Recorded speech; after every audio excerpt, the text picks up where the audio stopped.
Bismillah ar-Rahman ar-Rahim. Alhamdulillah wa salatu wa salamu ala Rasulillah amma ba'd. A'udhu billahi minash shaitani rajim. Bismillahir Rahmanir Rahim. Siru fil ard. Fanduru kayfa kana aqibatul mukaththibin. Qala Rasulullah sallallahu alayhi wa sallam. Ballighu anni walau aya. Respected brothers and sisters, thank you very much for being present to listen to this lecture. And today we will be talking about a fascinating episode from Muslim history, and that is the civilization of Islam in the Indian subcontinent. Many Muslims are unaware of what happened in India, despite the richness of the history of Islam in that continent or subcontinent. The reason is that the emphasis, the focus has been on the Middle East. Many people know about the Crusades. People are aware of the Umayyad and the Abbasid dynasties and the Ayyubids and the Seljuks. But very little study has been done, unfortunately, to date on Indian Islam or Islam in India or Islam in the Indian subcontinent. Today, I will be delivering a lecture which is an introduction, a short introduction to what happened in India as far as the Muslims are concerned. And this introduction is very, very brief. The purpose of this introduction is to highlight as to the fascinating nature of Muslim contribution to the Muslim Indian civilization. Muslims achieved great things in India. Very often you hear rhetoric on the news or possibly in the newspapers or even in academic, pseudo-academic writings that Islam is all about invasions in India in particular. It's all about massacres of Hindus, temple desecrations, intolerance towards the non-Muslims, and the list goes on. This is a very powerful rhetoric pumped out in journals, in poorly researched books, biased, prejudiced books, in news reports, on documentaries, all over the place. And the purpose is Islamophobia, to spread hatred of Muslims, which is taking place right now in the West in particular and globally in general. So to counter all this powerful rhetoric against you, why do I call it powerful? It is powerful because to date, there is no systematic response to it. Unfortunately, the Muslims have been very slow in responding to this injustice. And one of the best ways to respond to this injustice is to actually study your history. Learn about it so that you can talk about it. Our history, the history of Islam, is magnificent. It is amazing. It is mind-blowing. It is so fascinating that once we start talking about it, you will start to think, where was I for all those years? Why didn't I study this? Why am I studying engineering? Why am I studying law? Why am I studying accountancy? Why am I studying all these things? Why am I not studying my history? Because a lot of the people nowadays, when they study, they think of the stomach. They think of the stomach. How do we fill our stomach? Why do you study? Have you ever asked yourself this question? Why do you come to the university? What is the purpose? What are you doing here in this institution? The purpose, in the case of over 90% of people here, is what? To make a career. To get a better job. So that I don't starve. Right? This is how people think, to put it in crude terms. There may be some exceptions out there. People who are intelligent, who are wise, who have been advised as to the purpose, the true purpose of education, they will tell you, no, we are here for intellectual stimulation. We are here to learn, to enrich ourselves with knowledge, so that we become wiser, so that we become better people, so that we are a source of making this planet a better place. And that is the true purpose of education. In fact, Muslims, amazingly, were the most bookly people in the world. Muslims for over 1,000 years led education in all fields.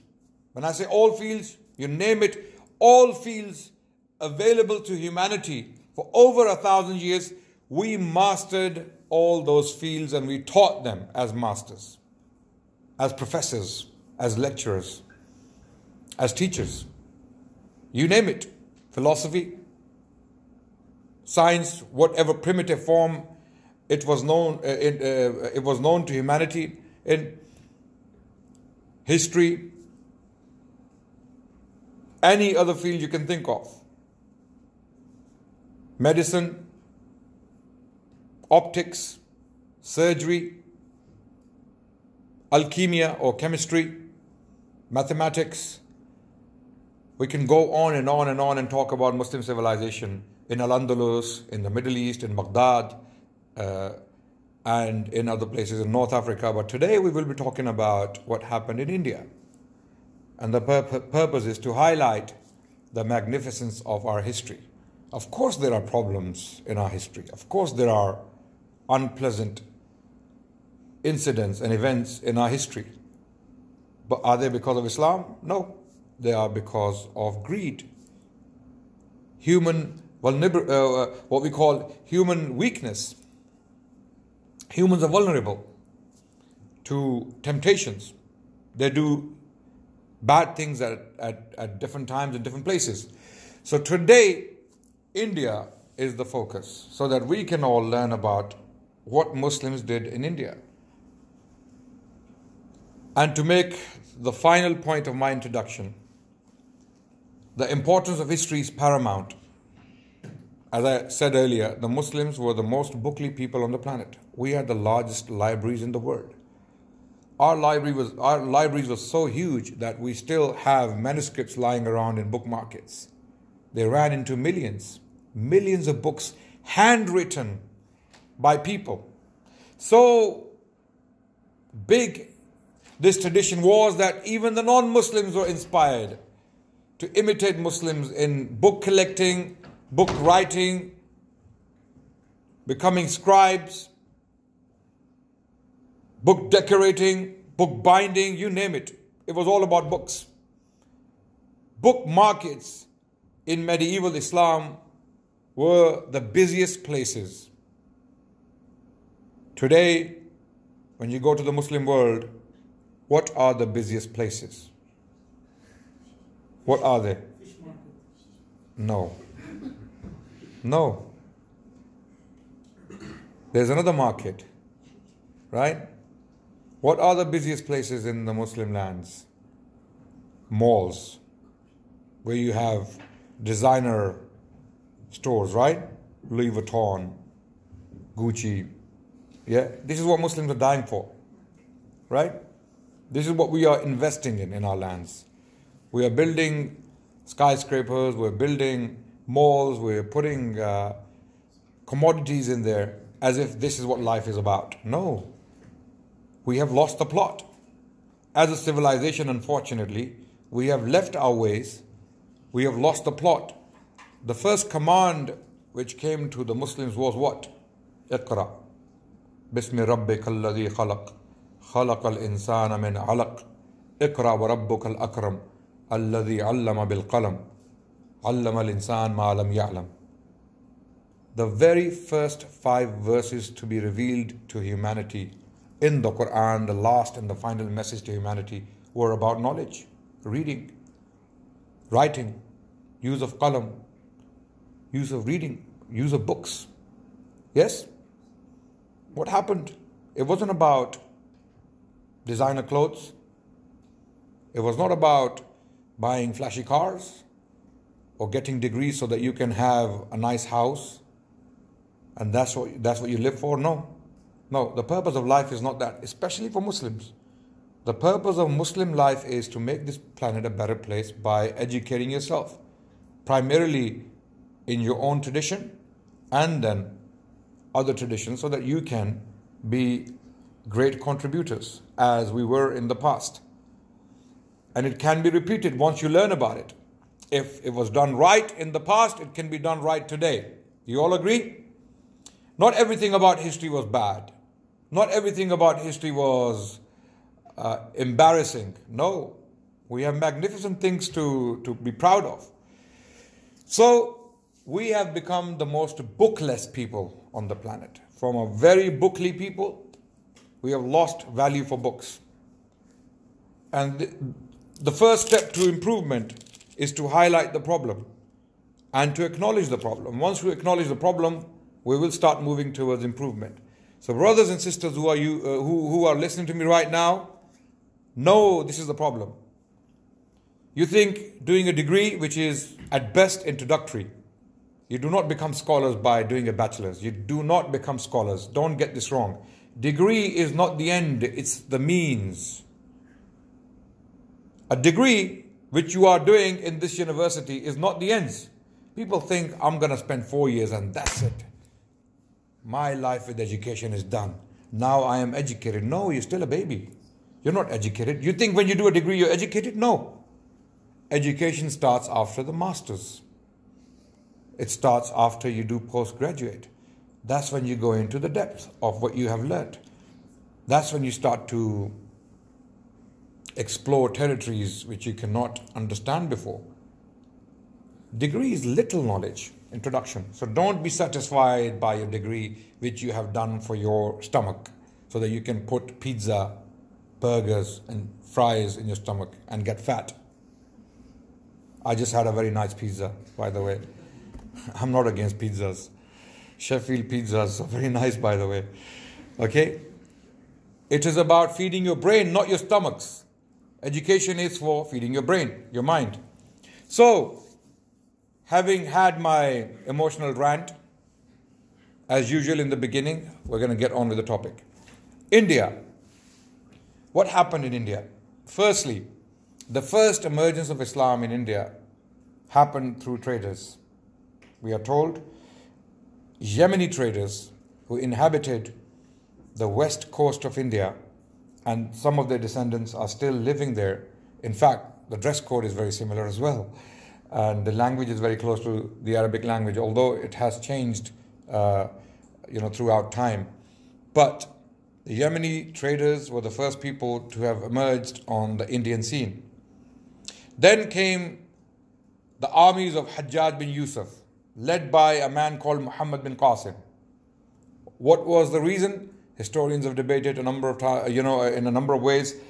Some historians believe the Islamic traditional view or the Islamic historical traditional view that a ship carrying Muslim women and men and children was attacked by some pirates near the territory today called Sindh in Pakistan, and these prisoners were carried into that territory, and Hajjaj bin Yusuf heard about it, who was the governor of Iraq at the time, who was a very tyrannical, oppressive man who was responsible for killing thousands of Muslims. He was informed about this particular incident, and he asked the king of the region, who was called Raja Dahir, the king Dahir, and the king refused. He said, I cannot help you in any way. And as a result, Hajjaj bin Yusuf sent in an army of 5,000 men, led by Muhammad bin Qasim al-Thaqafi. He was from Banu Thaqif. So was Hajjaj bin Yusuf. And cut the long story short, he came, he campaigned for 2 years, he took a large territory, he fought a battle against the king himself, Raja Dahir, and the king was killed in battle. The king was a Hindu king, Brahmin, and a large portion of the population at the time was Buddhist. The Buddhists were actually ousted by the Brahmins through wars, killings, persecution, everything put together. So, when Muslims came in, the Brahmins were in power, and the Buddhists welcomed the Muslims because they were suffering from persecution. So they welcomed the Muslims naturally. So that made the rapid spread of Islam or Islamic territory or Muslim territory in Sindh very easy. And after establishing the state, Muhammad bin Qasim was called back by Suleiman bin Abdul Malik, who came to power in Damascus. Political leadership had changed because Suleiman was the brother of Walid bin Abdul Malik, who was an Umayyad caliph before Suleiman. And Walid was responsible for sending all these generals to conduct conquests in all these far away lands. Okay, so Walid's generals were fighting in Spain. Who was that? Anyone knows the name? Sorry? Very close. Yes, that's the man. Anyone else knows the name of the general who went to Spain? Tariq bin Ziyad. You know Gibraltar? Who knows Gibraltar?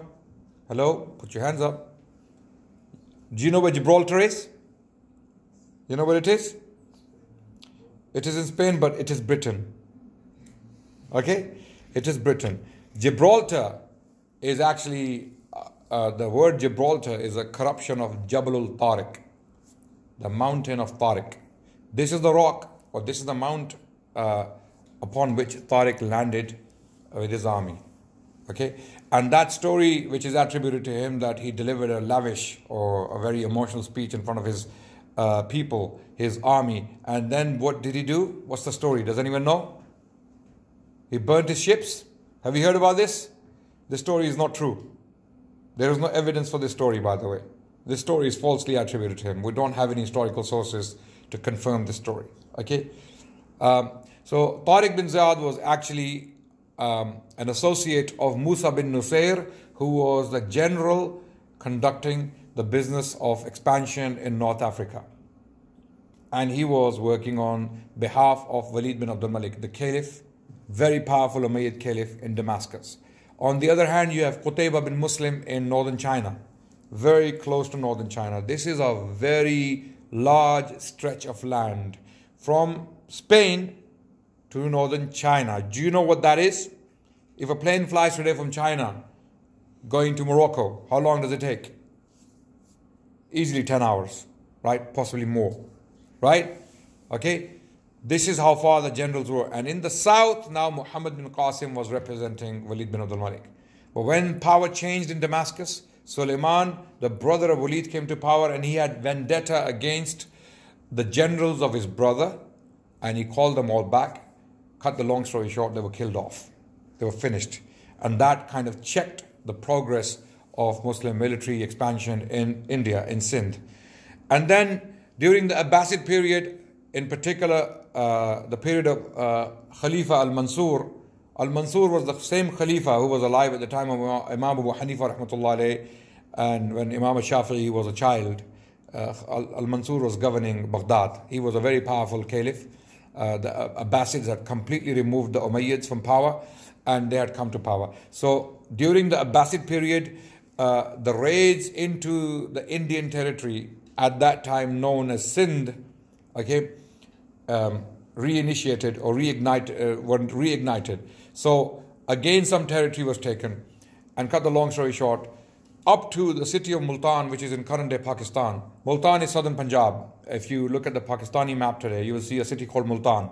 Up to Multan, the Muslim armies reached, and they established some sub-states, and the Arabs were governing these states. The coins, when you find them, they have Arabic on them. So this was a very Arabized state, okay, in Sindh, right? Jizya was applied.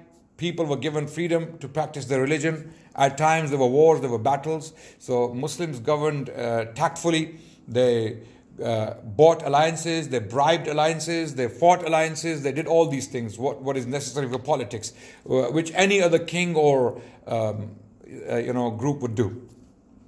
But then some Ismailis, we have to take long leaps, historically speaking, of centuries, because we are missing sources, unfortunately. One of the earliest sources we have on the first expedition into Hind or Sindh.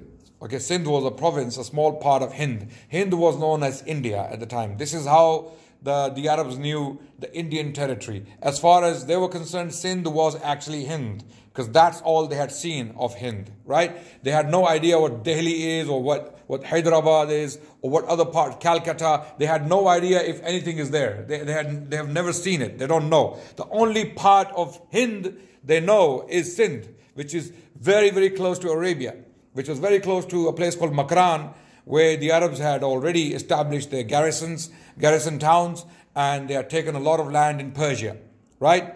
So the only part of India they know is the part that is directly attached by land to some of Persia, or some part of Persia, which is today called Balochistan, right?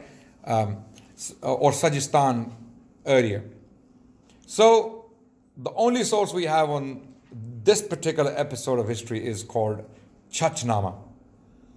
Chach was the father of King Dahir, and the source is named after him. Unfortunately, Chachnama is quite late. It is from the 13th century, and it's not fully trustworthy.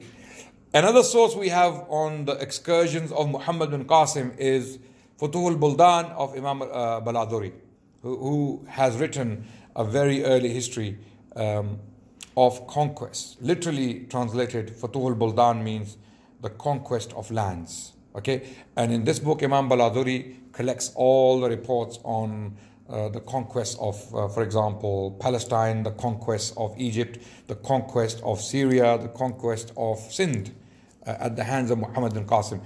Unfortunately, Futuhul Buldan is also 2 centuries late, but it traces back its information in the 1st century, from 1st century sources. So we don't know much about what happened afterwards. Unfortunately, the only sources we have available to us about the Arab rulers of Sindh in India, at that time India, are coins. The only source we have are coins minted by them, and some of the names of the governors and generals are on the coins. Some of them are very cute, very little, tiny, less than half a gram. They are called Habari dirhams. If you Google them, you will see exactly what I'm talking about. They're very small, tiny. They're possibly the tiniest Muslim coins ever, right? Very small silver coins, less than half a gram, 0.30 gram, okay? And you have the names of these governors who were obviously Arabs: Abdurrahman, Umar, okay, Ali, Abdullah, Ubaidullah. These are the names there on the coins. I forgot to bring them with me because I collect coins, and I have a collection of these coins as well. And you can easily find them in coin markets. So for the next 3 centuries, we don't have any sources, unfortunately. Cut the long story short, what happened after the decline of the Arab power in Sindh? Some of the Ismailis, who were also known as Karamita, they had gained a lot of power in the Middle East. Egypt was occupied by the Fatimids. Fatimids were, they claimed to be the descendants of Fatima radiallahu anha. They also called themselves Alawites, okay, the children of Ali, and they claimed direct descent from the children of the Prophet sallallahu alaihi wasallam. And on those basis, they had established this government, which was Shia in origin, but they followed an esoteric version of Shiaism, which was Bataniya. In the Arabic language, you call it Bataniya. Okay, they had hidden meanings. They read hidden meanings into the Quran. They believed that Quran has hidden meanings, and only the best and the elitist of the Muslims, which were the Ahlul Bayt or the children of Ali, only they could read those meanings into the Quran. And they were a very dangerous group of people. They were also called Nazaris, and they were a menace for a very long time for a number of political leaders, and they assassinated a number of political leaders, including crusaders. Even as late as the Crusades, Sultan Salahuddin Ayyubi, his own life was threatened. There was an attempt made on his life by one of the Nazaris who tried to kill him. Okay, so Nazaris were a menace for every single political power that governed the region. They had established a stronghold in Multan, in Sindh at that time, because they found weakness. Some of the du'at were sent from Yemen because the Fatimids had become very strong in Yemen also. And what you see in Yemen today nowadays, the Houthis and other groups who attribute themselves to the Shia school of thought, they are possibly the remnants of these influences that were there. So from Yemen, Du'at were sent into Sindh to preach the doctrine of the Fatimids, the Ismailis or the Nazaris, and they became very strongly established. And Nazaris had made a mission in their life or their lives to dismantle the Abbasid Caliphate. The biggest purpose of activity was to dismantle the Abbasid Caliphate of Baghdad. That was point number 1 on the manifesto. You know manifesto? Something you want to do or something you do, right? Like the Christchurch killer, he had a manifesto and he published it before he committed his barbaric atrocity. So Nazaris were a very dangerous people. They were possibly the first terrorists in human history. They terrorized people by using very unpleasant, unconventional tactics to kill, assassinate people, right? If they had got their hands on bombs at that time, they would have caused a lot more damage to Muslims and other people. Okay, so they were also known as Qaramita. So they had established a stronghold in India, in Sindh, in Multan, out of all places, amazingly, and they had become a menace for the Abbasids. So at that time, another power arose in the north, in the region today called Afghanistan. There was a city called Ghazni. Today it's called Ghazni. In the past, it was called Ghazna, right? Now, another power had emerged in Central Asia. These were Turkic slaves bought from slave markets in Central Asia, and they were trained into military arts, and they were employed by political powers in the Middle East and beyond for military purposes. Is that clear? And this process started in the 10th century. It reached its peak in the 10th century. Many of these Turkic slaves who were bought from Central Asian markets, trained into military arts, became powerful men. Within the state apparatus, they rose to higher positions, and at times they became the sultans themselves. They became more powerful than the Caliph of Baghdad. Seljuks were a group known of these people. Now in the 10th century, the Caliphs of Baghdad were completely overpowered by a Shia group called Buyids, right? And Buyids were actually ousted by the Seljuks, who were Sunni, Turkic generals who came to power, and they came to rescue the Caliph of Baghdad, right? And in the 10th century, the Seljuks became the heroes of Islam, the defenders of Sunni Orthodox Islam, right? This is what happened. And from a branch of the Seljuks came a family called the Samanids, and a Turkic slave called Sabuktakin. Sabuktakin became the ruler of this land called Ghazna, and he established a huge government in this city called Ghazna, and he himself was Turkic. He came from Central Asia, and he governed from 1077 to 1097, almost 20 years. Now, why am I talking about Sabuktakin? Sabuktakin is mentioned because of his son, very famous conqueror in the early history of Indian Islam. His name is Sultan Mahmud Ghaznavi. Sultan Mahmud Ghaznavi was the son of Sabuktakin, who came to power in 1099, and he died in 1030. So almost 30 years of his reign, he conducted 17 raids into northern India. 17 raids into northern India. Now, this is the first time on this scale Muslims' armies have approached India from the north. Sindh is in the south. And who approached Sindh from the south? Who?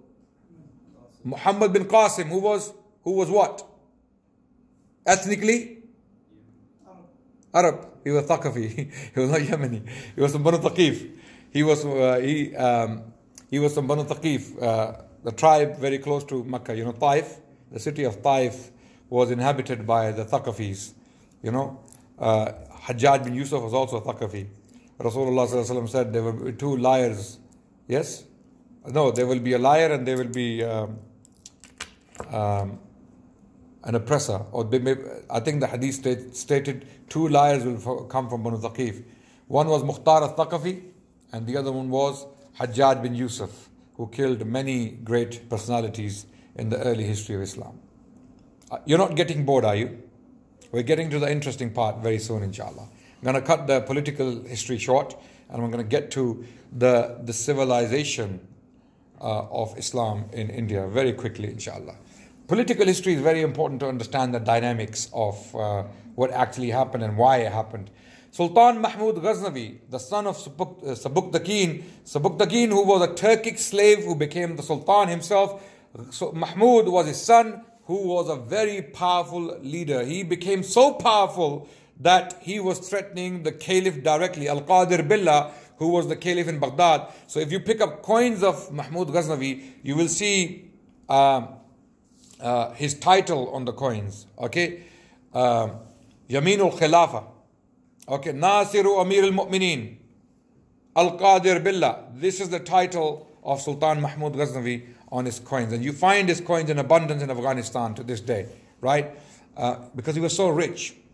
And how did he become rich? He became rich by attacking other territories. This is exactly what kings would do. It wasn't done necessarily for Islamic reasons. A lot of chroniclers, a lot of historians at the time writing panegyrics for Mahmud Ghaznavi, or later on, he was painted as the conqueror of Islam against Hinduism, right?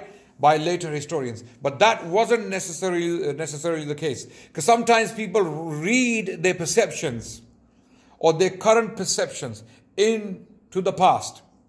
Does that make sense? Sometimes we read our current perceptions into the past. Sometimes we judge people of the past by our current standards. That particular method of looking at the past is actually wrong, mistaken, misplaced. That system is called anachronism, when you use your current standard to judge a personality from the past. For example, a very quick example of this, Prophet's marriage to Aisha radiallahu anha. Very often you hear it in the mouths of Islamophobes, Islam haters, who deliberately ignore the context, ignore the entire history of humanity, and they attack the Prophet by our standards today. Right? In the past, people would get married to younger women. As soon as girls hit puberty, they were ready for marriage, as far as those people were concerned. Why? Partly because life expectancy was very low.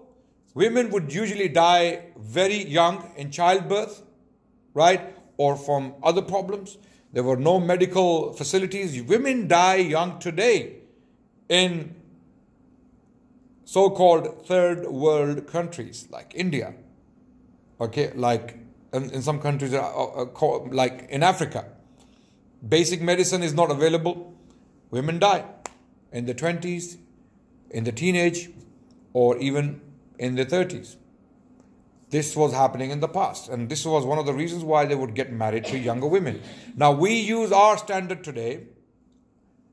Some of the Islamophobes deliberately ignoring all the history, and they project their perception onto the Prophet ﷺ. This is what happened in Muslim history, unfortunately, as well, that Sultan Mahmud Ghaznavi was read later on by Muslim historians of the 13th century and beyond as the Muslim hero who opened India for the Muslims. But he was not necessarily doing it for Islam, although he claimed it. Because you see, propaganda is a very powerful tool. You all agree? Yes? All people at all times use propaganda. I'll give you current examples to understand. So how were the medieval Muslim kings inflating their image as the conqueror of Islam, or conqueror for Islam? Right? Right? The Mujahid fi Sabilillah. Right? The hero of Islam. they would use propaganda. How? In the khutbahs, they would be praised. On Friday, on their coins, they would put their titles. For example, Mahmud Ghaznavi, on some of his coins, you read But Shakan in the Persian language, which means the breaker of the idols. Right? So he presented himself as the hero because he was breaking idols. Not that he was alone in doing this. Breaking idols was an Indian phenomenon. It was happening in India before the Muslims came. Hindus who belong to different cults or different understandings of their deities, because Hindus worship different deities. They have different deities, different sects, and for that reason they attacked each other in the past and they destroyed each other's temples and idols. So when a lot of these Islamophobes or Islam haters nowadays talk about Muslim history in India, they point to one phenomenon, and that phenomenon is temple desecrations. Temple desecrations was actually not an invention of Islam and Muslims. It was not. To the contrary, we have evidence that Muslims left those temples alone that had no political significance as such at the time. Because temples in India were symbols of power. The power of the king and the state was directly linked to the deity and the temple. And this is exactly what was the case with the Greek mythology. You see, if you watch this movie, Troy, Brad Pitt. I like to watch these historic movies, yeah?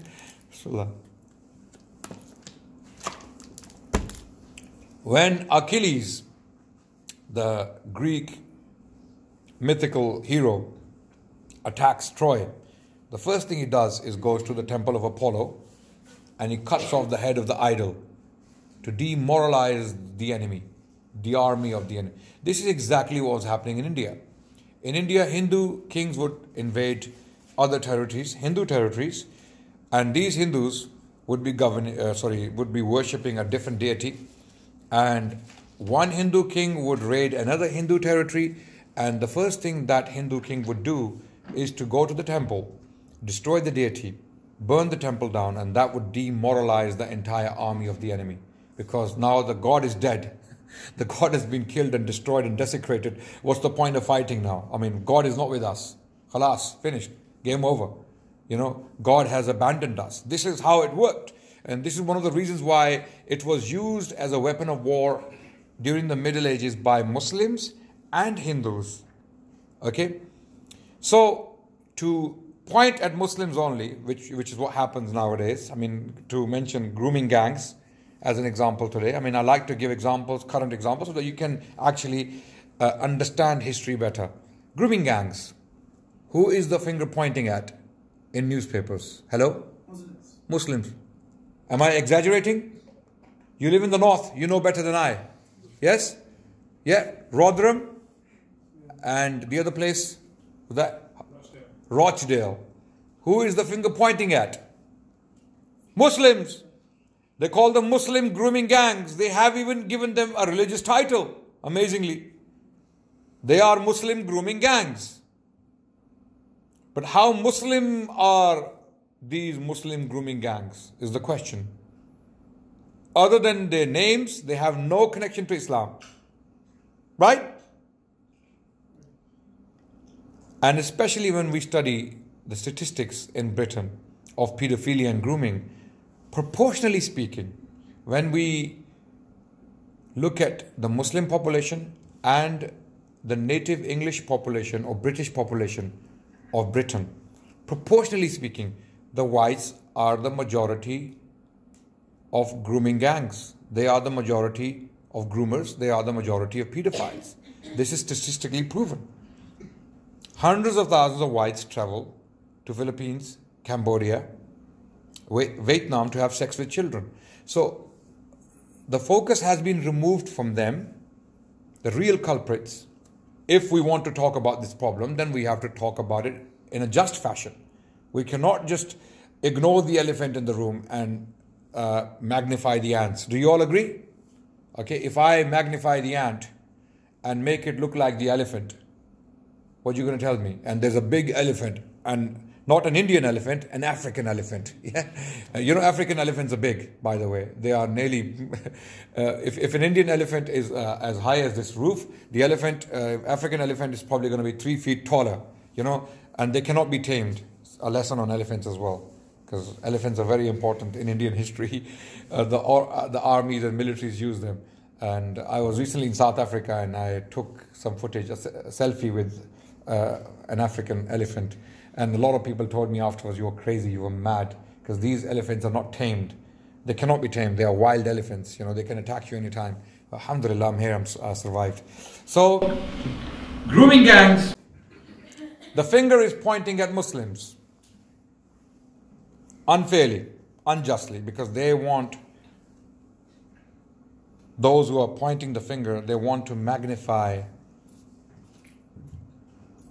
the problem by highlighting the culprits who are actually not, who actually don't represent the majority of culprits. The majority comes from a different background, but they are completely ignored in media. Have you ever seen a news headline or a newspaper headline stating white English grooming gangs active in Cambodia? White English Christian or / atheist grooming gangs in Vietnam? No? Have you ever come across any headline like that? White English Christian / atheist grooming gangs active online? No? No? But they are the majority. Not because the majority of the population is English or British. No, not because of that. I said proportionally. Proportionally. When you look at Muslim population and when you look at the English, when you do the proportions according to the numbers, still the majority are from the English or the white background in Britain. And I'm not trying to, cause hate here or trouble here. This is a fact. This is what we're dealing with nowadays, unfortunately. Why did I come to this point in the first place? Please do remind me to go back to the initial point. Why did I mention grooming gangs? Oh, pointing of the finger. That temple desecrations is a Muslim speciality. Muslims specialized in temple desecrations. They knew how to remove the blocks professionally from temples. They knew how to slice the idols. But this was not a Muslim monopoly. It was happening in India across the board. And Richard Eaton is a very good scholar from the US who has written extensively on temple desecrations in India. If you Google Richard Eaton, Richard E-A-T-O-N, Eaton, and then temple desecrations. Google Richard Eaton, temple desecrations. You will see articles on temple desecrations in India and you will see exactly what the reality is. So you need to learn your history. You need to understand these things. Likewise, Mahmud Ghaznavi, who came into India, he was invading this territory to accumulate wealth. And he used propaganda to be successful, to recruit more volunteers from surrounding countries.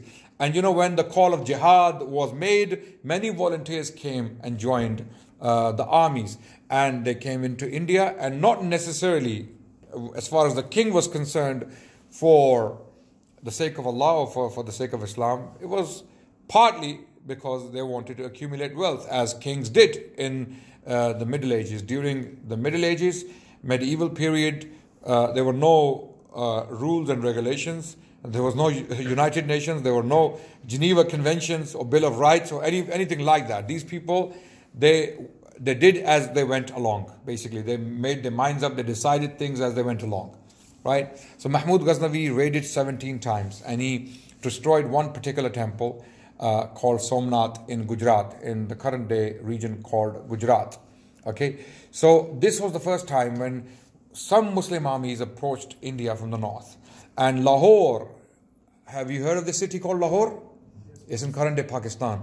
Became the capital, the Ghaznavid capital in India. The first Muslim stronghold in northern India was Lahore, amazingly. A lot of people don't know this, by the way. Lahore became the first Muslim stronghold. Again, gradually the Ghaznavid power declined, and after the Ghaznavid, another power arose in the 12th century called the Ghawrids, okay, led by a man called Mu'izzuddin Muhammad bin Sam Shahabuddin Ghori. Okay, and he was called Ghori because he came from a region in Afghanistan called Ghor. Okay, and Afghanis have a long history when we talk about India and India and Afghanistan. Most invasions from the north came through Afghanistan, and they came from Khyber Pass, which is in current day Pakistan, by the way. Right? So these armies came, they defeated some Hindu kings in the north, in particular a king called Prithvi Raj Chauhan. He was defeated in a battle, the Battle of Tarain, and the Muslim power was established in the north, in the city of Delhi. Now the slave kings came to power, literally called slave kings. Okay, this is when the real power play started as far as the Muslims are concerned in India, when the Muslims became real political players in the political or the military landscape of India. When did this happen? If you want to take one date, I would say 1200. Easy to remember. What date? 1200. Easy to remember. Why 1200? Because this is the time when the rise of the Muslim power in northern India actually took a significant form. And this started with, again, Ghori, Shahabuddin Ghori, who had a number of Turkic slaves under him serving as generals. So again, remember the tradition of buying slaves from Central Asia and training them in military arts for them to become expert soldiers, fighters, generals, tacticians, all these things, right? So these Turkic slaves who were very good at fighting wars, especially when we look at the medieval warfare, they brought a lot of expertise with them. So he had a huge number of slaves bought from Turkic regions, Central Asia. Okay, current day Uzbekistan, Tajikistan, Kyrgyzstan, and what other stans are there? Sorry? Uzbekistan, Tajikistan, Kyrgyzstan, Turkmenistan, Kazakhstan. Yes, absolutely. All these stans, right? They were at the time known as Mawarahun Nahar. Mawarahun Nahar actually means land beyond the river, literally in the Arabic language. Which river? River Oxus. Okay, that separates Afghanistan from Central Asia. Also known as Transaxonia, the region of Transaxonia, right? So these Turkic slaves were bought from these markets in this region, and they were trained in military arts. They became so powerful within the military apparatus that they became sultans. So when Mu'izzuddin, Shahabuddin, Muhammad bin Sam Ghori was killed by an assassin in his tent. Is there anyone from Pakistan here? I don't think so. What part of Pakistan are you from? Okay, a bit far. You? My parents from Azad Kashmir. Azad Kashmir is big. It's a big territory. There's a place called Gujar Khan in Pakistan. Not many people. If you are from there, you would know what I'm talking about. This is where Shahabuddin Ghori was killed in his tent in 1206. And immediately after his assassination, his slave Qutbuddin Aybak or Aybak came to power. The name is very Turkic. He was Turkic. And I can imagine if you saw him, he would look like a Central Asian, have you seen Mongols? Yeah. They have long eyes, flat faces, very distinct features. They look like that. These sultans who were Muslims, they look like that. So he was a Turkic slave. Qutbuddin Aybak was sultan, and he governed for 4 years. In 1210, he was playing polo in Lahore, and he died having fallen from his horse, and he was buried in Lahore. His tomb is there in Lahore. After him came to power a very important figure, Sultan Iltutmish. Shamsuddin Iltutmish, again a very Turkish name, right? He came to power, and he governed for another 26 years, from 1210 to 1236. He came to power, 26 years. And it was in his reign when the Mongols started to kill Muslims. When the Mongol invasions started, Genghis Khan and his army started to invade Muslim territory from the the northeast, okay, from the Mongol territory, Mongolia, current day Mongolia. So Genghis Khan came out to avenge the murders of some Mongol merchants who were killed in the territory of Khwarizm Shah. Khwarizm Shah was the king of a very huge territory consisting of parts of Central Asia, Persia and the Middle East up to Iraq. He was a very huge king who had become so huge that he had killed all the other kings in these territories. Now, because only he remained as the king, no other kings remained, he could fight the Mongols alone. But he couldn't fight the Mongols alone. That was the problem. When the Mongols came in, he was on the run. And when he eventually got killed or died, the Mongols had taken all that territory. Now what happened? India, the Indian Islam, what happened as far as the Muslim civilization in India is concerned is directly linked to Mongol invasions, amazingly. If Mongols did not invade Central Asia, which was predominantly Muslim at the time, the cities of Bukhara and Samarkand, Ibn al-Athir, who was a famous historian writing in the 13th century, early 13th century, who also wrote about Sultan Salahuddin Ayyubi and the history of the Crusades. He wrote about the Mongol invasions because he met refugees. It's like one of you goes to some of the Syrian refugee camps in Jordan or in Lebanon, and you meet some of these Syrian refugees and you see the difficulties they've gone through. You see women who have been raped. You see children who have been, they have bullet wounds. You see things like that, disturbing things like that. Okay? And then you write about it. Your hands will shake, right? Telling the story. This is what Ibn al-Athir writes, that my hands do not have the strength to write what I have witnessed in the refugees who have come from Samarkand and Bukhara. And Ibn al-Athir was writing in Mosul at the time. So Mongol invasions were a catastrophe of a huge scale in Muslim history. And this is what I tell Islamophobes, Islam haters. Islamophobia is a big problem on my mind. Okay? And this is the biggest problem we are facing in Britain. The Muslims of Britain, this is the biggest threat you are facing today. Islamophobia. Okay? And this is why I keep mentioning it. This is why I tell Islamophobes that no matter how hard you try to spread hate against Muslims, we have survived Mongol invasions. We survived Mongol invasions. And you don't know what that is. Once you study the Mongol invasions, you will know exactly what that means. And we will survive this. We will also survive this.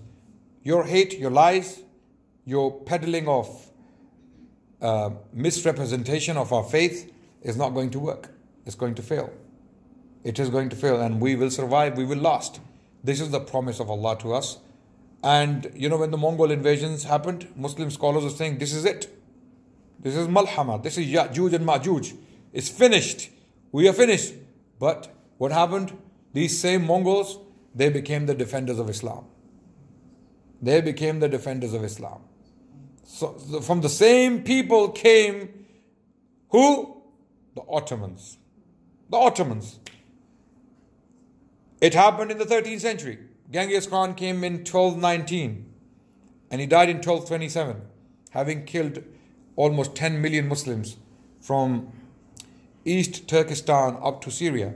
And then an army of Mamluks, Saifuddin Qutuz, defeated the Mongols for the first time on that scale, and their advance was checked. Amazingly, the Mamluks, the Turkic slaves who were trained in military arts, have this honor to claim in their history.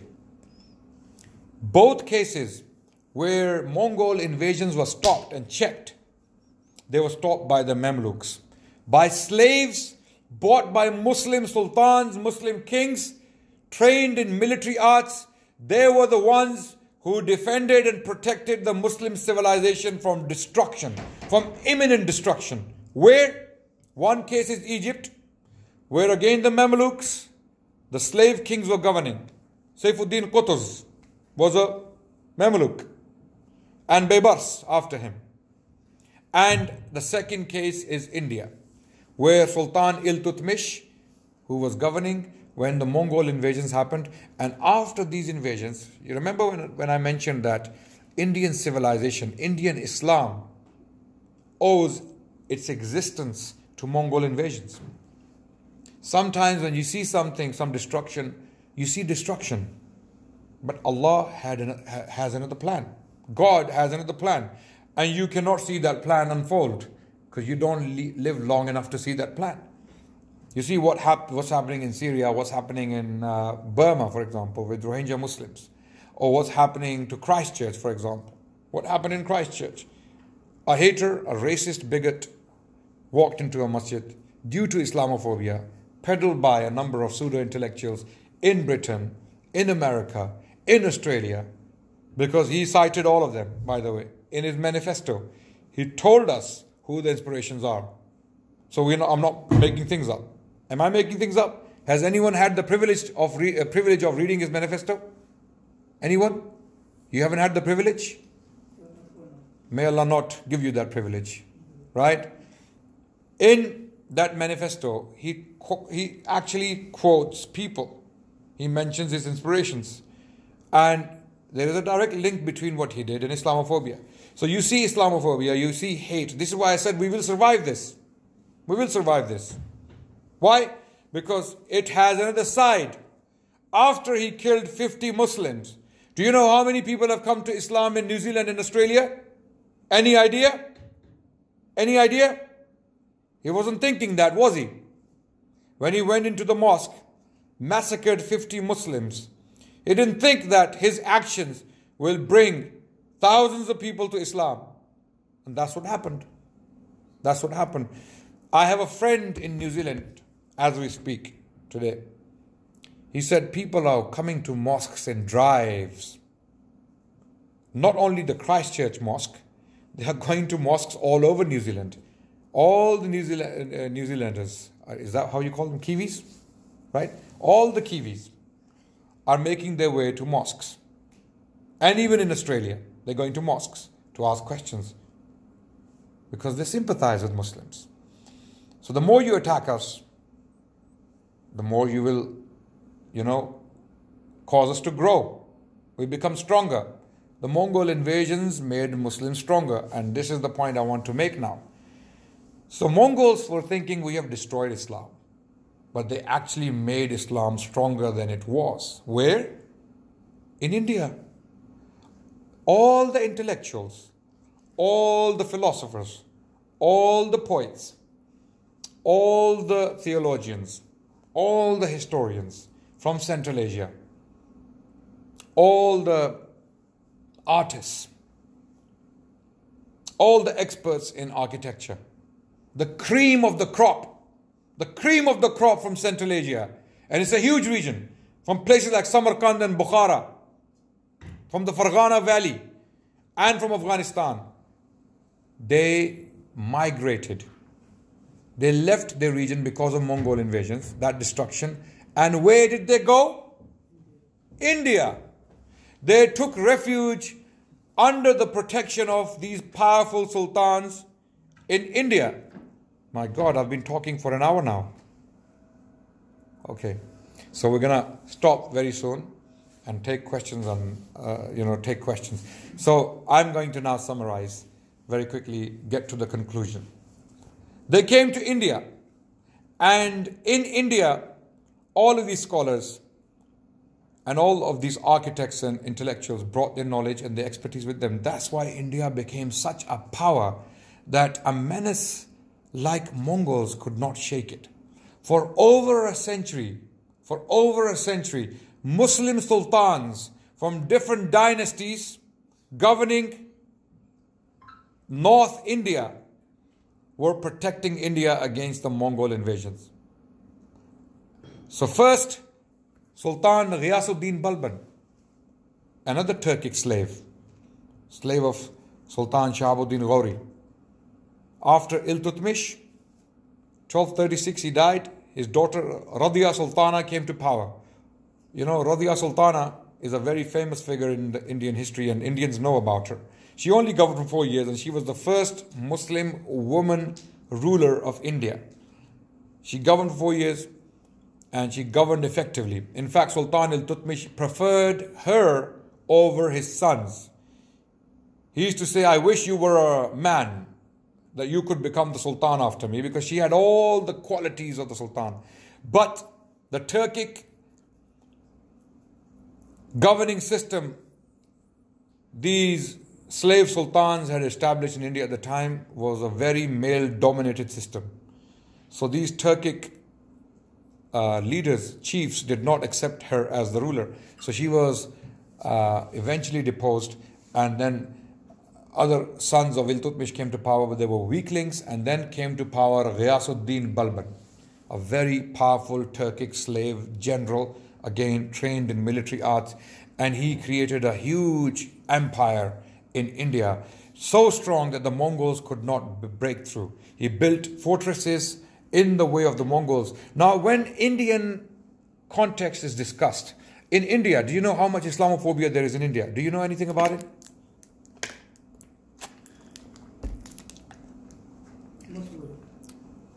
In a way that Muslims are attacked on a daily basis. The mosques are attacked. Muslims are attacked for slaughtering cows. In the rural areas, Muslims cannot practice their faith. This, in some cases, have to hide their identity. Recently, a case happened where a Hindu mob walked into a Muslim home and they beat up women, children, men, elderly, everyone. It was on video. It was national news in India. It's happening in India on a daily basis because the government of India, the current government, I'm not saying all Indians are like that. There are amazing, beautiful people in India, like there are in Britain, like there are in New Zealand, like there are in the US. They don't agree with the government policy. Because the governments, in some cases, or in these cases I mentioned, are complacent or maybe complicit. You know, they are complicits in this. They are probably part of the problem. They are not taking action against haters. So in India, a lot of Muslims are being persecuted. There's a lot of Islamophobia in India. And it is because, why did I mention Indian Islamophobia? What was I talking about before that? Tax in India. Sorry? Tax in India. We're talking about Tax. tax. Attacks in India. Yeah, but before I mentioned that, what was I talking about? Just before that. What point of history was I at? Sorry? Razia Sultan. Right. Balban. I mentioned Balban. Okay. He became a very powerful son. Nevertheless, I don't know why I mentioned. Okay. But I'm sure there was a point which has complete. We're talking about how Mongol attacks made Muslims strong. And then I was talking about Balban. Oh yes. Now I remember. Thank you. Why Muslims are being persecuted in India is because, again, history is being distorted. It is being read selectively, and it is being misconstrued deliberately. It is being taken out of context. In India, pseudo-intellectuals appear on TV programs and they spread hate against Muslims. They tell us that we are not Mughals, we are not Turks, we are Hindus, we are Indians. So the Muslims are actually representatives of Mughals and Turks. They're not Indians. This is the point. Okay? But one thing Muslims don't know about India is that if the Muslim sultans did not stand in the way of the Mongols, do you know what would happen to India? Do you have any idea what the Mongols would do in India? The Indians cannot imagine it. To understand what I'm talking about, just read what they did to land between China and Syria in those 50 years. You know what they did in Baghdad in 1258, the Mongols? In Baghdad, they killed the entire population. They left out the Shias, they left out the Christians, they completely slaughtered the entire population of the Sunnis of Baghdad. So, very quickly, I'm going to have to stop recording as well because my phone is giving me warnings. Okay. So the Mongols were stopped by the Muslim sultans. Muslim sultans stopped the Mongols, and if the Delhi sultans did not stand. The sultans who were slaves initially and they became kings, sultans. In this case, Ghiyasuddin Balban. Ghiyasuddin Balban governed from 1266 to 1286, 20 years. Okay, I haven't even got to Mughals yet. I think we're going to have to do part 2 of this session.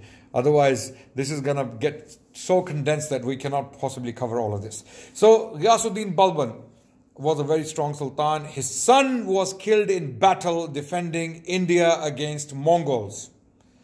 Prince Muhammad Waliul Ahad was killed in battle against Mongols.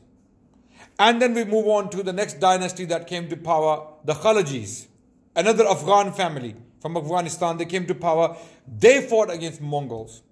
Then came the Tughlaqs, also a originally Turkic family from slave class who became sultans and kings.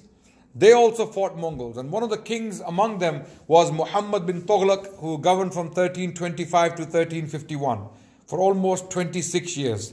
He was the strongest sultan among the Tughlaqs. And who knows Ibn Battuta? Who knows Ibn Battuta?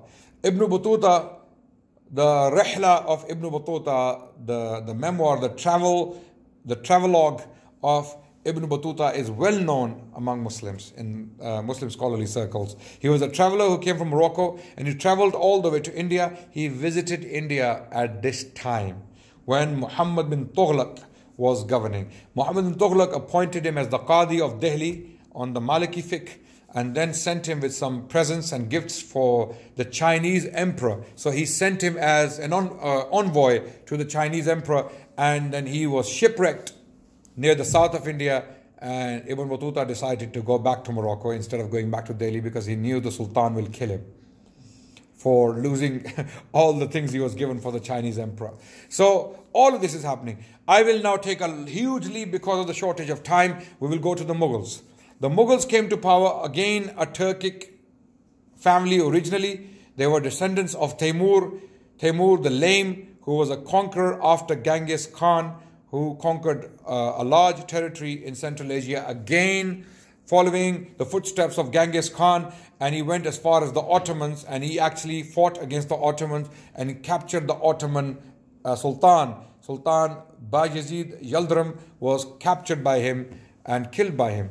Okay, so Timur was very dangerous. He actually invaded India as well in 1398 and devastated Delhi. But from his descendants came a man called Babur, Zahiruddin Babur, who invaded India, and the Mughal dynasty was established in India. And for the Mughals, we need a separate lecture. So what were the achievements of Islam and Muslims in India throughout this period? Muslims produced some of the best poets in Indian history. Some of the best Persian poets came from this period in India. One of them was Amir Khusro. Amir Khusro's poetry is so powerful that to this day people admire it. He was, and there was a rivalry between Persian poets and Indian Persian poets. Persian language became the court language of India. Okay, it was the literary language of India. All the court records, the letters, the correspondence was done in Persian. And the sultans spoke Turkic. They spoke Turkic. But the language of the court was Persian. So Persian language went through a renaissance in India. And scholars, luminaries, hadith scholars, philosophers were produced in this period. And the list is so vast, brothers and sisters, I simply cannot possibly cover all these lists and the achievements they made. For example, in India, you know, the person who measured the circumference of the earth, it was Al-Bayruni. Al-Bayruni, he was in India. Abu Rayhan Al-Bayruni, who was very, very well known as a geographer, was working in India. He actually wrote one of the first histories or one of the first social studies of India, and this was done in the 11th century, early 1000s basically, during the reign of Sultan Mahmud Ghaznavi. Abu Rayhan al-Bayruni wrote this Kitab al-Hind, which is a very thorough study of the Hindu religion and their philosophy and their way of life. A very impressive treatment of what the Hindus are about at that time. And this is how Muslims worked at the time. You know, if you want to live with the people, you have to study them. You have to understand them. You have to understand their sensitivities. You have to know about them to be able to live with them in a friendly setting, to be able to get on with them. Unfortunately, what's happening in Britain nowadays, today, Muslims live here, and Muslims have been here for nearly 50 years or 40 years, and not many Muslims understand the British culture, the British psyche, the British sentiments, British feelings. We don't study our counterparts. We don't study the people we live with. We don't study the history. We don't even explain the history of Islam in Britain. And that's another lecture we should have in the future. Islam in Britain. Wallahi, that history will blow your minds away. It will simply completely blow you away because of the contribution Muslims have made in this region. So India, if we study the Mughal period alone, when they governed for nearly 3 centuries. Mughals governed parts of India for 3 centuries. And they made huge contributions to an extent that I want to quickly share something with you. I have a book with me. Mughals were so influential in promoting the Muslim civilization in India that they had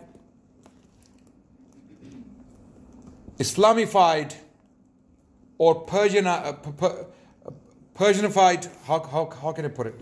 Or Persian, sorry? Persianized, yes, they had Persianized the native people of the land. Even the Hindus had become Persianized. I will give you an example. I will show you an example of this, a living example in front of me very quickly. This is an original manuscript from my book collection.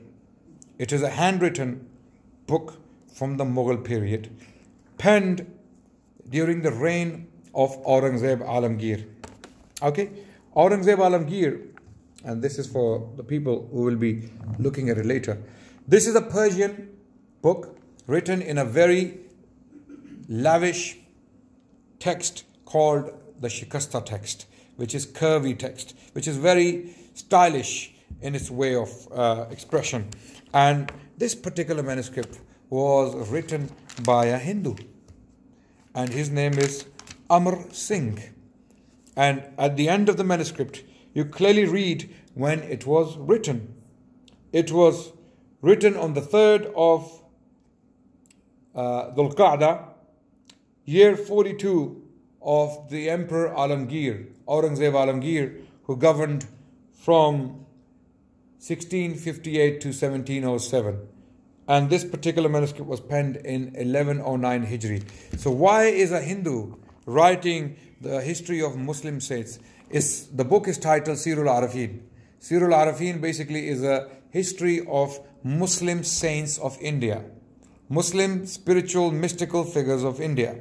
So why is a Hindu writing the history of Muslim saints of India in the Persian language in this script called the Chickasaw Text, and he is paying a lavish tribute through the emperor? And this particular manuscript was penned in Lahore, the city of Lahore. Okay, this is to show you that the Mughal Empire, the Mughal civilization was so influential and so powerful that even the Hindus had become Persianized or Islamified. Okay, when you read this book from the beginning, when you look at the first page, it clearly states on the top, a Hindu scribe writing Bismillahir Rahmanir Rahim. Okay, a Hindu scribe who has written this very manuscript is writing Bismillahir Rahmanir Rahim. Okay, Persian. The whole book is in Persian. In Arabic, Rasmul Khat. The alphabets are Arabic. So what happened to Hindus in India? What happened to them? They knew the Sanskrit. but they had become so influenced by the Muslim civilization that they had become Islamified. They were using Islamic language. In many cases, many Hindus came to Islam because of the beauty of Islamic culture and Islamic tradition in India at the time during the Mughals. I cannot paint all the Mughals as the same because they were different. Different kings did different things at different times in different places, right?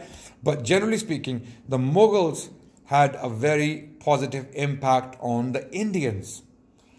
You know, I can talk about the Taj Mahal, I can talk about the Red Fort, I can talk about the Mughal monuments and the buildings and the art on tombs and the calligraphy and illumination of buildings and all that. I can talk about that. But the real achievement of the Mughals in India was their tolerance towards the masses. The coexistence of the Muslims and the Hindus and the others under the Mughal rule. The Mughals provided that justice, that stability of state. It wasn't perfect. It was never perfect because those times were chaotic. Wars, rebellions caused problems. But if you look at the norm, people lived in enough peace to be able to write books like that and pen Qur'ans in their thousands. This is a Qur'an again from the Mughal period, handwritten possibly from the same period of Aurangzeb Alamgir or his father Shah Jahan. Thousands of them were penned at this point, in this period. So a lot of these things, when we look at them, and I recommend strongly a book written by a scholar called Audrey Trushk. She has written a book titled The Culture of Encounters, Sanskrit at the Mughal Court or in the Mughal Court, a culture or the culture of encounters, Sanskrit at the Mughal Court. And another book she has written, which is a short book on one of the emperors in whose reign this particular manuscript was penned, Aurangzeb Alamgir, who was the most Islamic Mughal king. He was the most Islam observant king in the Mughal history. And he was the man responsible for building the Badshahi Mosque in Lahore, which was the largest mosque in the world until other mosques were made later on, right? And he was also responsible for compiling Al-Fatawa Al-Alamgiriya, also known as Al-Fatawa Al-Hindiya, okay? The largest collection of Hanafi jurisprudential opinions in one compendium. It is Al-Fatawa Al-Hindiya, compiled by the orders of Aurangzeb Alamgir. So a lot of contributions can be talked about. If we talk about poets, the list is so vast. If we talk about Urdu language, for example, later on we had Ghalib, an Urdu poet. We had Mir, okay? Even today, if you look at the Indian language in India, spoken by the Hindus, it is heavily influenced by Muslim vocabulary, Muslim dress code, Muslim culture for that matter. This cannot be taken away from India. So the Muslim civilization in India achieved hugely positive things for the Indians and India. If we were to look at the books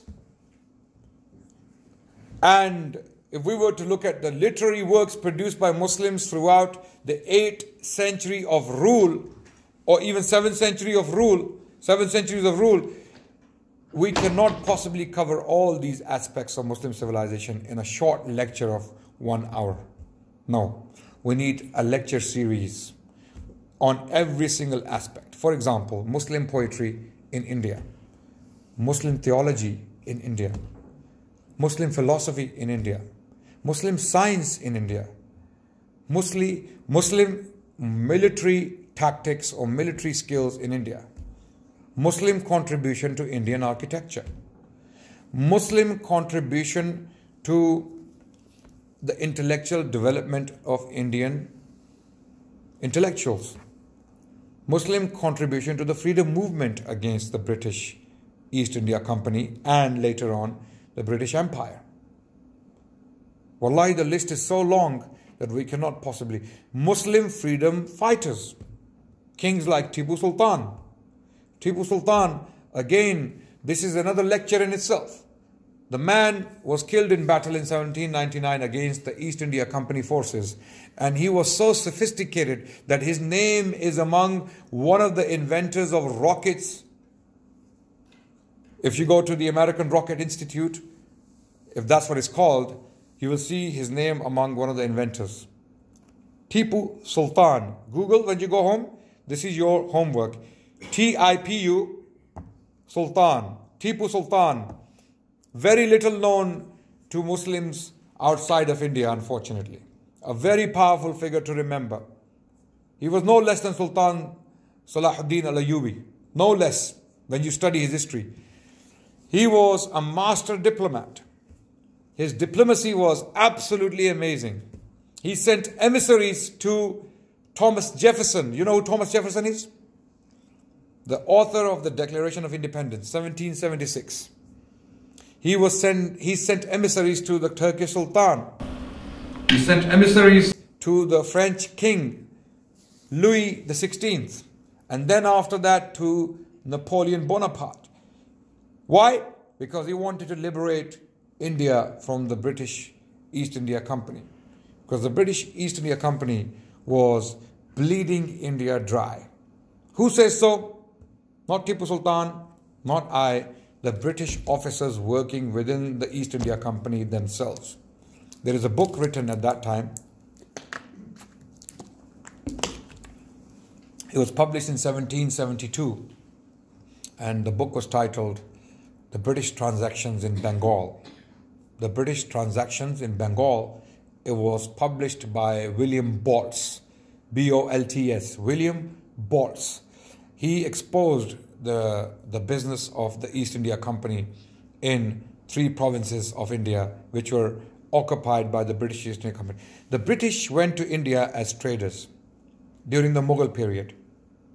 They came when the Mughals were at their peak, the peak of their power. The Mughals were the most powerful political entity in the world, starting from an emperor called Jalaluddin Muhammad Akbar, then his son Jahangir, Nuruddin Jahangir, then his son Shahabuddin Shah Jahan, the builder of Taj Mahal, and then his son Aurangzeb Alamgir. These 4 kings, they witnessed or they saw or they facilitated the peak of the Indian empire in the world.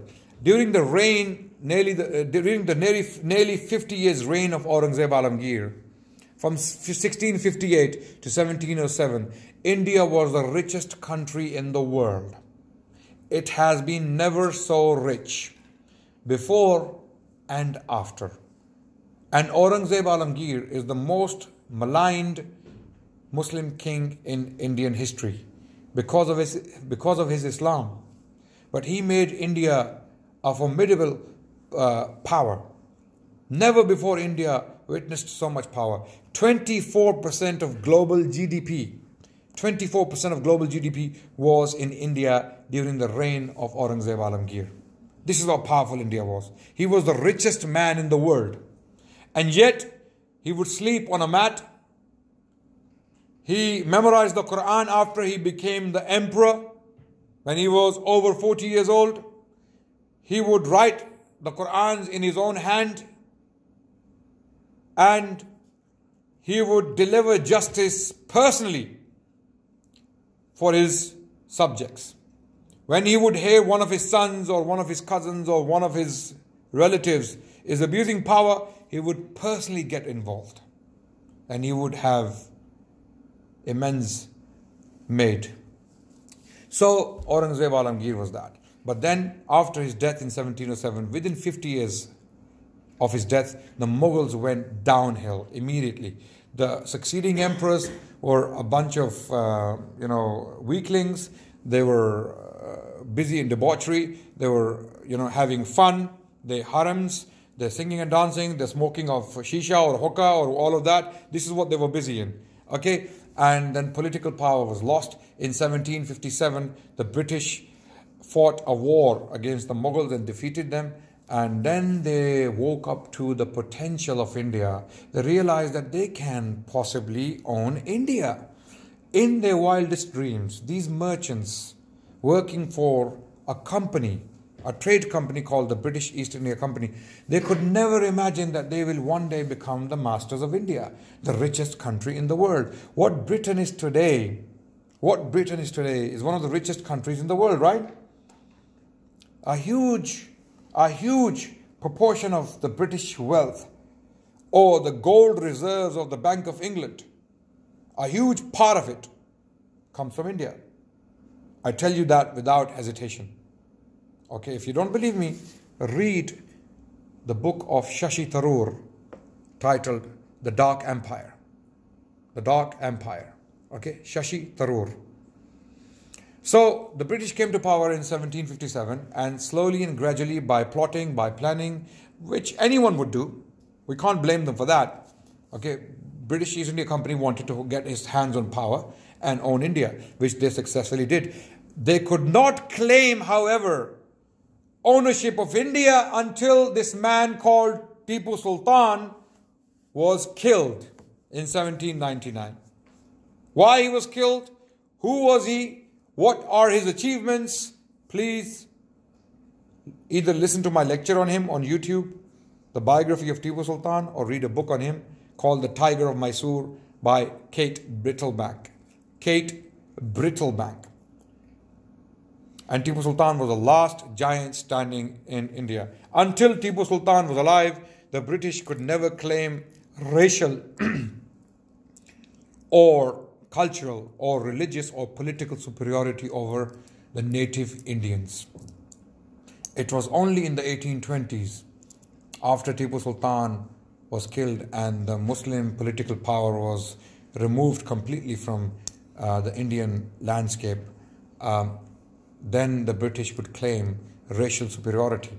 Then racism could be seen in the government policies. It could be seen how communications were done between the British officials. I recommend two books strongly to understand this point, by a British author. His name is William Dalrymple. William Dalrymple has written two books on this very topic. To understand what I'm talking about, read White Mughals. White Mughals by William Dalrymple, and The Last Mughal by the same author. And you will get the end of the Muslim empire or Muslim civilization in the Indian subcontinent. And what remains of the Muslim civilization in the Indian subcontinent, politically speaking, is Pakistan. Pakistan is a nuclear power, and Pakistan is, in political rivalry against India. Unfortunately, we don't want to see this. Pakistani leaders and leadership has made it amply clear that they do not want war with India. They don't want hostilities with India. Rather, they want a relationship of friendship. They want friendliness or friendship with India, not hostility and war. And the story continues. The story continues. Thank you so much for listening. Wassalamu alaikum wa rahmatullah.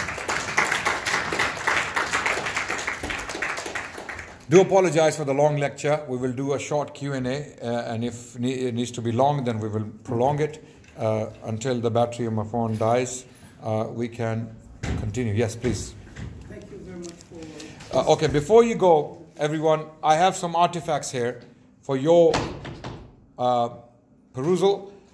These are some of the Quran pages from the Mughal period. They are calligraphy from the Mughal period. Okay, they are 300 to 400 years old. They're from the Mughal period. They are original, right? So these are basically for £10 each. Okay, we're giving them away so that we can use this money for protecting and conserving and accumulating more manuscripts like this. This is what we're doing with manuscripts. This is my private project, okay, funded by me, owned by me. What I'm doing is I'm acquiring these manuscripts, some from our ancestral library. I'm trying to preserve them, and some from other sources, right? And we get them bound. We get them bound like this in leather, and we get them conserved. Where there's worm damage, we get it repaired. So this prolongs the life of a manuscript like this for maybe 3 to 4 centuries. again, okay, and they will survive hopefully. Likewise, this Quran, if you saw it when we acquired it, you wouldn't believe it is the same Quran. So this is the project we're spending the money on. And I have some Mughal coins from the Mughal period, right? So you can look at those. And even this Quran, if anyone is interested in it, let me know, inshallah ta'ala. We will use these funds in this project to conserve, to protect Muslim heritage, inshallah, in the form of manuscripts and numismatics. Thank you. Continue, please. Assalamu alaikum. Wa alaikum assalam. Thank you very much for your informative lecture. I have some questions, maybe some part of history, I don't know, I haven't heard that speaking to them. You know that the first Europeans who reached to India were the Portuguese. So they came and they colonized the western side of Goa. Yeah. Yes. So I want to know why didn't the sultans fight them and put them out from that coast? They spent like around maybe 100 years in the Indian Ocean. That's question number one. Let me answer that question very quickly. Okay. Portuguese were a maritime power. They were very, very strong in sea activity. They were expert seamen. They were involved in piracy. They were gangsters of the sea. And because they were experts of that science, you see, some fields they cannot be mastered by money and gold and silver. They are mastered by experience. The Portuguese had huge experience in maritime activity. So they took full advantage of it and they occupied these coastal cities of India. And they were effectively insignificant for the Mughals. Mughals didn't care about those cities, and that's why they left the Portuguese in their little circles, like the city of Goa today, right? Later on, the British fought them and reduced their territory even more. You know, there were Dutch in India. They tried their luck, and the British fought them away. The French were there. There were French colonies in India, right? And they were driven away by the British. So the Muslims did not fight them because they were, they had strong naval experience. And the Mughals never put enough emphasis on building. You're saying the English shrink them? Yes, eventually. It were the English who shrunk the Portuguese territory, not the Mughals. The Mughals didn't really care about them. Actually, the Muslims kicked them out from there. From the whole Indian Ocean, who kicked them out? The Omanis. The Omanis, okay. Now that's the history I'm not aware of. Yeah. That's the history I'm not aware of. So the Omanis were fighting the Portuguese, yes, okay. I'm not aware of that history, so I wouldn't be able to talk about And that. they took over all their... Right. Ottomans fought the Portuguese, and in 1571 there was a huge battle, the Battle of Lepanto, which the Ottomans lost. Sultan Suleiman the Magnificent, or Suleiman Kanuni, he fought this battle against the joint naval fleets of Europe. You know, they were French, they were Spanish, they were Portuguese. All of them joined hands against the Ottomans, and the Ottomans lost, and they recovered.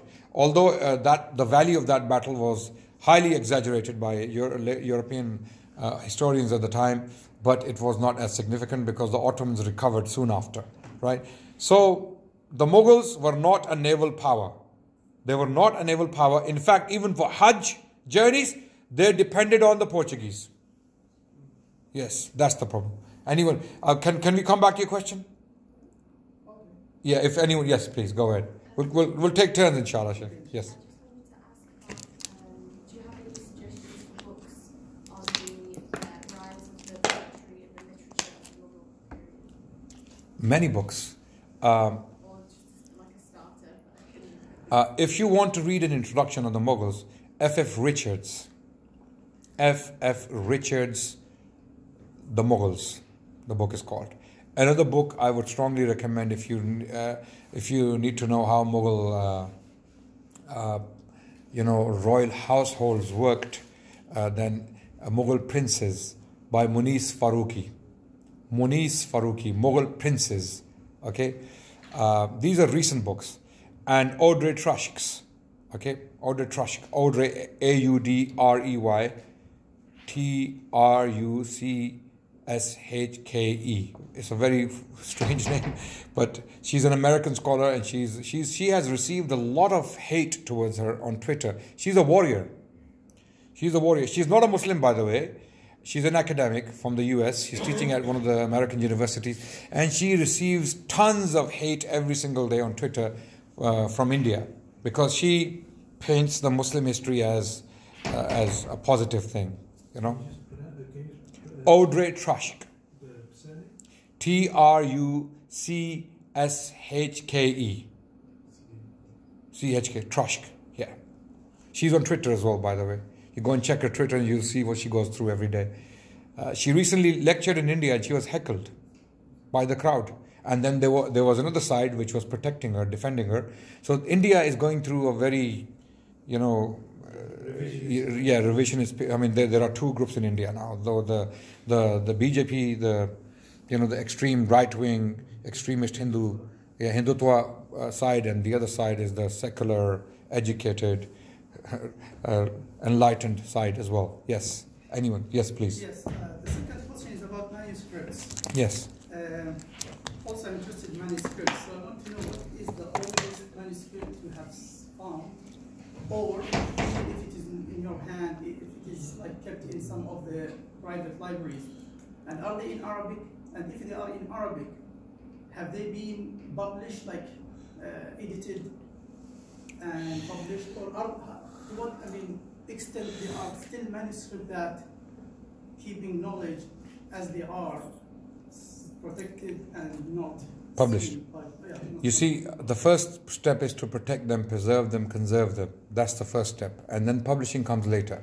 The first thing we are struggling with is to protect them, to somehow protect them against destruction. Okay, and the oldest we have may be 800 years old in our personal library, our ancestral library, because I inherited a lot of books in Arabic. In Arabic is a book on fiqh. Then we have Qur'ans, very old, about 600 to 700 years old. So we know from the khat, from the writing, we know that these are old. Okay, and from the paper as well, you can tell. And so we have a number of books from that period. Many haven't been published. To be honest with you, I don't even know what's there in my ancestral library. I haven't fully gone through it. There's a lot. My ancestors acquired a lot of books. They have left them behind for us, and we want to take care of them. And there are others we know people who have libraries who have these books. We buy these books from them as well and try to preserve them. Yeah, this is what we do. Anyone else? No more questions? Yes, please.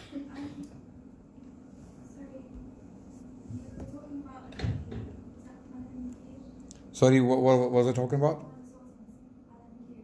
Alamgir. Alamgir, yeah. Aurangzeb Alamgir. Aurangzeb.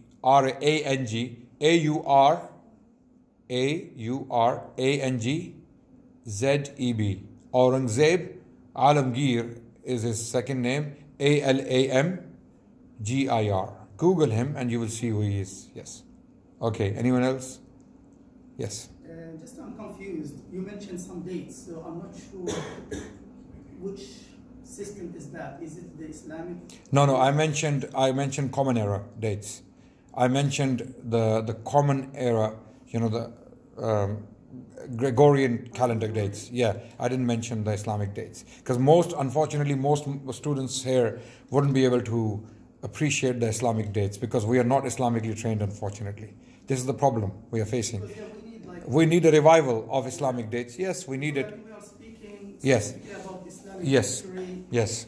And whatever you have mentioned was not recorded ever. Yes.